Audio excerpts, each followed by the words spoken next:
జై శ్రీమన్నారాయణ.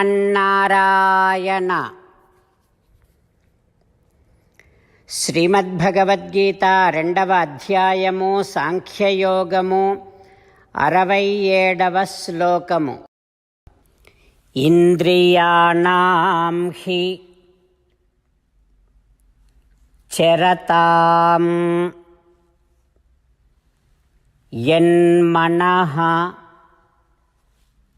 అనువిధీయతే తదస్య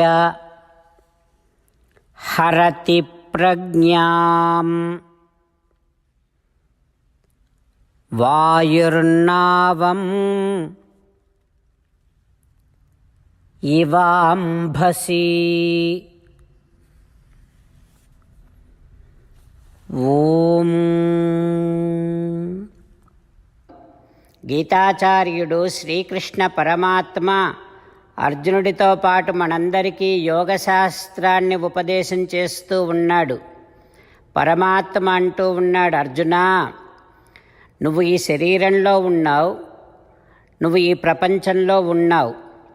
మరి శరీరానికి కావలసినటువంటి వస్తువులు అందుతూ ఉంటాయి. ప్రపంచంలో ఉన్నావు కనుక విషయాలను నువ్వు అనుభవించాల్సి ఉంటుంది. అప్పుడేం చేయాలంటే, నేను భగవంతునికి సేవ చెయ్యాలి కనుక భగవత్ సేవ కోసమని ఇవన్నీ నాకు అందుతూ ఉన్నాయి అనేటటువంటి భావనతోని విషయాలను అనుభవిస్తూ ఉండు. కానీ నీ మనస్సుని నా మీద నుండి మరొక దాని వైపు వెళ్ళనివ్వకు. ఇలా చేయకపోతే ఏమవుతుందంటే, ఇక నీ మనస్సులో ఈ ప్రపంచ సంబంధమైనటువంటి విషయాలు సంతతము ఆలోచనకు వస్తూ ఉంటాయి. అలా రావటం వల్ల ఆత్మధ్యానము, ఆత్మమననము అనేటటువంటిది ఆగిపోతుంది. అప్పుడు ఏమవుతుందంటే, ప్రపంచంలో సుఖాలు ఒకటా రెండా చాలా ఉన్నాయి. అదొక పెద్ద భయంకరమైనటువంటి నీటి ప్రవాహం లాంటిది. ఆ సుఖాల వెంట నీ ఇంద్రియాలు వెడుతూ ఉంటాయి, ఇది కావాలి, అది కావాలి, అది కావాలి అంటూ. ఈ ఇంద్రియాలు ఆ సుఖాల వెంట పడటం అనేటటువంటిది ఒక పెద్ద సుడిగాలి. ఇప్పుడు ఏమైంది? ప్రవాహము, నీ ఇంద్రియాలు, సుడిగాలి, ఈ రెండు కలిసి నీ మనస్సుని బలవంతంగా నువ్వు సాధించాలి అనుకొని పెట్టుకున్నటువంటి లక్ష్యము నుండి, నువ్వు చేరాలి అనేటటువంటి పెట్టుకున్నటువంటి గమ్యము నుండి బలవంతంగా వెనక్కి తీసుకొని వెడుతూ ఉంటాయి.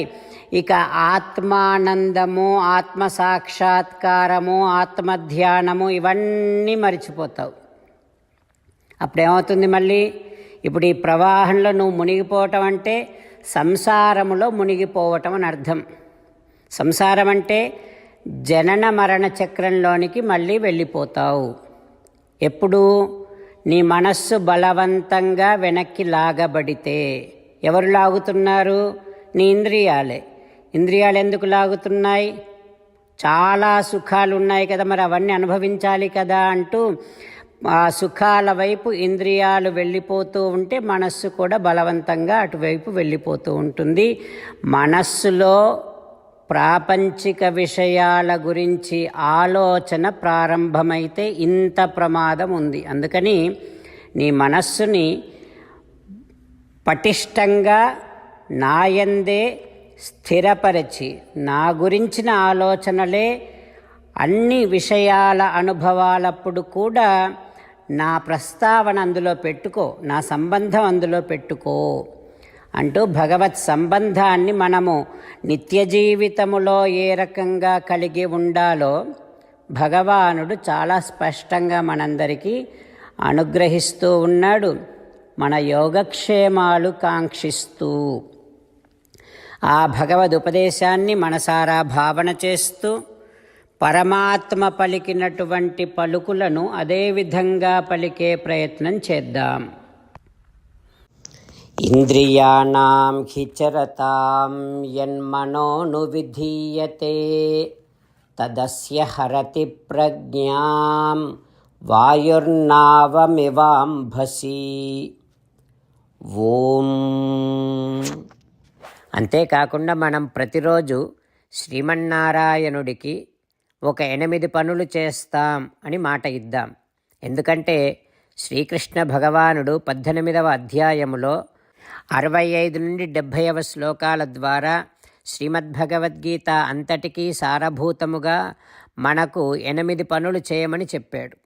అలా చేస్తే చాలు, నేను మిమ్మల్ని అన్ని విధాలుగా రక్షిస్తా అని ప్రమాణపూర్వకముగా ప్రతిజ్ఞ కూడా చేశాడు. అందుకని శ్రీమద్భగవద్గీతను అంతటినీ విన్న తర్వాత అర్జునుడు కూడా చివరకు కరిష్యే వచనం తవ, కృష్ణ నువ్వు చెప్పినట్టే చేస్తా అని అన్నాడు. కనుకనే భగవానుడు అర్జునుడికి అన్ని విధాల విజయాన్ని అందించాడు. మనం కూడా ప్రతిరోజు శ్రీమన్నారాయణుడికి ఆ రకంగానే మాట ఇద్దాం. 8 పనులు చేస్తాం అని మనము మాట ఇస్తే అది అష్టాక్షరీ మహామంత్ర జపము చేసినటువంటి ఫలితాన్ని మనకు ప్రతిరోజు ఇస్తుంది. ఇట్లా మాట ఇవ్వటం కంటే గొప్ప పూజ, యజ్ఞము, తపస్సు మరొక్కటి లేనే లేదు. అందుకని నేను అంటూ ఉంటాను, మీరు మనస్సులో భావిస్తూ ఉండండి. ఈ రకంగా మనము మాట ఇస్తూ ఉంటే శ్రీకృష్ణ భగవానుడి ముఖారవిందములో కలిగేటటువంటి ఆనందాన్ని మనం ప్రతిరోజు దర్శిద్దాం, ఆస్వాదిద్దాం. జై శ్రీమన్నారాయణ. హో శ్రీమన్నారాయణ, నువ్వు చెయ్యమన్నట్టే నేను నిన్నే సంతతము ధ్యానము చేస్తూ ఉంటా. హో శ్రీమన్నారాయణ, నువ్వు చెప్పినట్టే నేను నీ భక్తుడిగానే ఉంటా. హో శ్రీమన్నారాయణ, నువ్వు చెయ్యమన్నట్టే నేను నా విధులను, కర్తవ్యాలను నీ సేవగా, నీ తృప్తి కోసమనే సక్రమంగా నిర్వర్తిస్తూ ఉంటా. హో శ్రీమన్నారాయణ, నువ్వు చెప్పినట్టే నేను నీవాడిని అనే మహావిశ్వాసముతో నీకే నమస్కరిస్తూ ఉంటా. హో శ్రీమన్నారాయణ, మామేకం శరణం వ్రజ, నన్ను ఒక్కడిని మాత్రమే శరణు వేడుకో అని నువ్వే అన్నావు కనుక నేను నిన్ను ఒక్కడిని మాత్రమే శరణు వేడుకుంటా. హో శ్రీమన్నారాయణ, మా శుచః, ఇక దుఃఖించకు అని నువ్వే నాకు భరోసా ఇస్తున్నావు కనుక నేను ఇక దుఃఖించను. హో శ్రీమన్నారాయణ, నువ్వు చెప్పినట్టే నువ్వు నా కోసమని అనుగ్రహించినటువంటి శ్రీమద్భగవద్గీతను ప్రతిరోజు కనీసము 1 శ్లోకాన్నైనా జ్ఞాపకం చేసుకుంటూ శ్రీమద్భగవద్గీతను అనుసంధానము చేస్తూ ఉంటా. హో శ్రీమన్నారాయణ, నువ్వు చెప్పినట్టే నువ్వు అందరి కోసమని చెప్పినటువంటి శ్రీమద్భగవద్గీతను తెలియని భక్తులందరికీ తెలియచేసే నా వంతు ప్రయత్నాన్ని నేను నిరంతరము కొనసాగిస్తూనే ఉంటా. హో శ్రీమన్నారాయణ, నేను నువ్వు చెప్పినట్టే చేస్తా, నీకు నచ్చినట్టే ప్రవర్తిస్తా, నీకోసమే పని చేస్తూ ఉంటా. కరిష్యే వచనం తవ. ఇప్పుడు శ్రీమద్భాగవతాన్ని అనుసంధానం చేసుకుందాం. శ్రీమద్భాగవత గ్రంథానికి నమస్కారం. నిగమకల్పతరోర్గళితం ఫలం సుఖముఖాదమృతద్రవ సంయుతం పిబత భాగవతం రసమాలయం ముహురహో రసికా భువి భావుకాః. శ్రీసుఖ యోగీంద్రుల వారికి నమస్కారం. యం ప్రవ్రజంతమనుపేతమపేతకృత్యం ద్వైపాయనో విరహకాతర ఆజుహావ పుత్రేతి తన్మయతయా తరవోభినేదుః తం సర్వభూతహృదయం మునిమానతోస్మి. నరనారాయణులకు, చతుర్ముఖ బ్రహ్మకు, సరస్వతీదేవికి, వ్యాసమహర్షుల వారికి నమస్కారం. నారాయణం నమస్కృత్య నరం చైవ నరోత్తమం దేవీం సరస్వతీం వ్యాసం తతో జయం ఉదీరయేత్. శ్రీమద్భాగవతము 9వ స్కంధములో సూత మహాముని శౌనకాది మహర్షులందరికీ ప్రవచనం చేస్తూ ఈ రకంగా చెబుతూ ఉన్నాడు.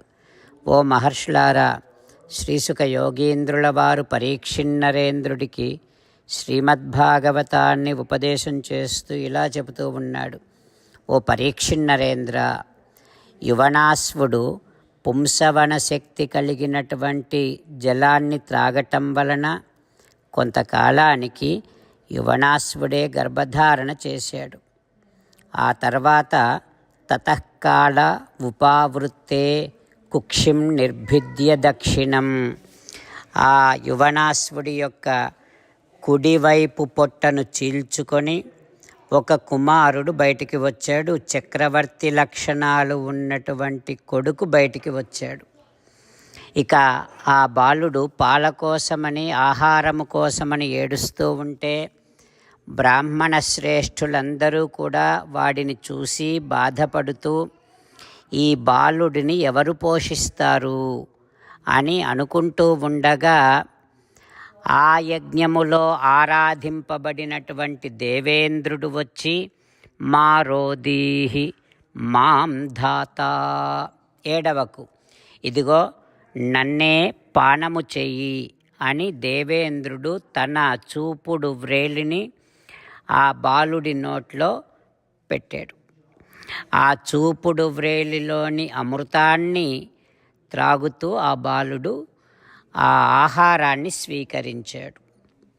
ఇక ఆ తర్వాత యువనాశ్వుడు కొంతకాలం తర్వాత బ్రాహ్మణ దేవ అనుగ్రహం వలన పరమసిద్ధిని పొందాడు తండ్రి యువనాశ్వుడు.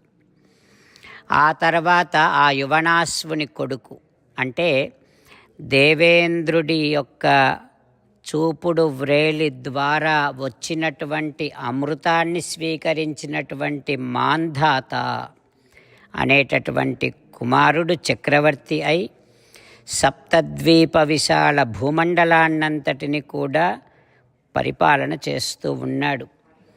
యజ్ఞాల చేత శ్రీ మహావిష్ణువుని ఆరాధిస్తూ ఉన్నాడు.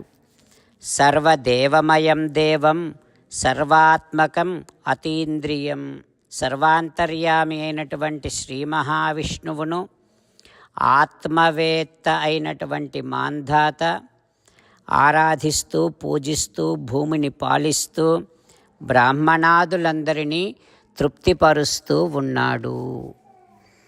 ఆ తర్వాత ఏం జరుగుతుందో రేపు తెలుసుకుందాం. ఓం శ్రీకృష్ణ పరబ్రహ్మణే నమః. ఓం అస్మద్గురుభ్యో నమః. ముకుందమాల.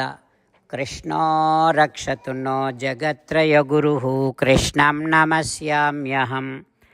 కృష్ణేనామరశత్రవో వినిహతాః కృష్ణాయ తస్మై నమః. కృష్ణాదేవ సముత్థితం జగదిదం కృష్ణస్య దాసోऽస్మ్యహం. కృష్ణే తిష్టతి విశ్వమేతదఖిలం హే కృష్ణ సంరక్ష మాం. శ్రీమద్భగవద్గీత 2వ అధ్యాయము 67వ శ్లోకము. ఇంద్రియాణాం హి చరతాం యన్మనోను విధీయతే తదస్య హరతి ప్రజ్ఞాం వాయుర్నావమివాంభసి.